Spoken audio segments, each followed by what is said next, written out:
Hello everyone, welcome back to my channel. आज म फेरि पनि अर्को इम्पोर्टेन्ट क्वेसन लिएर उपस्थित भइसकेको छु। आजको हाम्रो क्वेसन रहेको छ फोर्टिस र लेनी सिरिजको भिन्नता।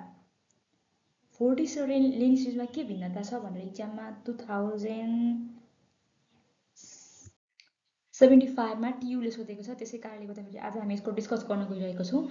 फोर्टिस र लेनिसलाई चाहिँ हामीले कन्सेप्ट सुरुमा बनाऊँ है त। फोर्टिस र लेनी साउन्डहरू चाहिँ कन्सोनेन्ट साउन्डलाई बुझाउनको लागि प्रयोग गर्ने वर्ड टर्महरू हुन्। अब फोर्टिस भनेको के भन्दा मिनिङको आधारमा चाहिँ फोर्टिस भन्ने means strong in Latin. Latin भाषामा चाहिँ फोर्टिस भनेको चाहिँ स्ट्रङ भन्ने भनिन्छ। तर lenis means soft or weak in Latin. अब भोइसिङको आधारमा भोइसलेस र भोइस्ड कुन हो भन्दाखेरि चाहिँ फोर्टिस भनेको चाहिँ फोर्टिस आर युजुअली भोइसलेस। प्रायः जसो चाहिँ भोइसलेस साउन्डहरू चाहिँ फोर्टिस साउन्डहरू हुन्। अनि लेनिस आर युजुअली भोइस्ड अनि भोइस्ड साउन्डहरू जति पनि छन् तिनीहरू चाहिँ लेनिस कन्सोनेन्ट साउन्ड हुन्। टेन्सनको आधारमा चाहिँ Fortis is produce with greater muscular tension.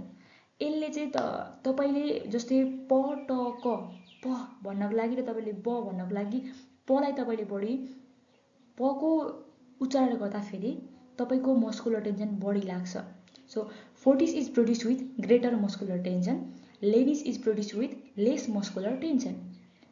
जस्तै क भन्नको लागि बढी तपाईँलाई मस्कुलर टेन्सन आवश्यक पर्छ। So fortis is produce with greater muscular tension and lenis is produce with less muscular tension. अब एयर प्रेसरको आधारमा चाहिँ it involves stronger air pressure and aspiration. यसले चाहिँ इट इन्भल्भ चाहिँ स्ट्रङ्गर एयर प्रेसरलाई चाहिँ इन्भल्भ गर्ने गर्छ एन्ड एस्पिरेसनलाई पनि।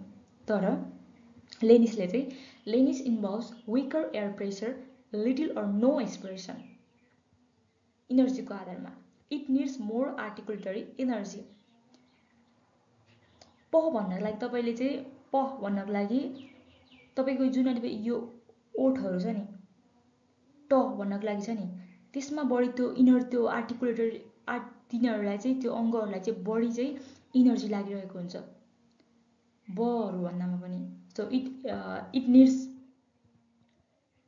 Needs more articulatory energy and it needs less articulatory energy. अब इक्जाम्पलमा चाहिँ प ट क फ स स जस्ता इक्जाम्पल चाहिँ भोइसलेस साउन्डहरू छ नि तिनीहरू चाहिँ फोर्टिस साउन्डमा पऱ्यो। अब ब ड ग भ ज ज भनेको चाहिँ लेनिस साउन्डमा पऱ्यो। जस्तै अब इक्जाम्पल वर्ड्सको आधारमा चाहिँ प्याट, टप, क्याट, फाइन, सेप यिनीहरू चाहिँ फोर्टिसमा पऱ्यो फोर्टिस कन्सोनेन्टमा। भने ब्याट, डग, क्याट, फाइन, जिप, जेन्डरहरू चाहिँ कहाँ पर्छ लेनिस कन्सोनेन्ट साउन्डमा। सो हामीले बुझ्नुपर्ने के छ भने फोर्टिस भन्ने बित्तिकै हामीले स्ट्रङ सम्झिनुपर्छ, यो ल्याटिन भाषाबाट आएको। लेनिस भन्ने बित्तिकै हामीले सफ्ट सम्झिनुपर्छ।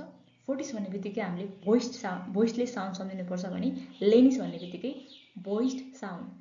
फोर्टिस साउन्ड उच्चारण गर्नको लागि हामीलाई के चाहिन्छ त ग्रेटर मस्कुलर टेन्सन अनि स्ट्रङ्गर एयर प्रेसर अनि मोर आर्टिकुलेटरी इनर्जी चाहिन्छ भने उतापट्टि ठ्याक्कै त्यसको विपरीत हुन्छ है त।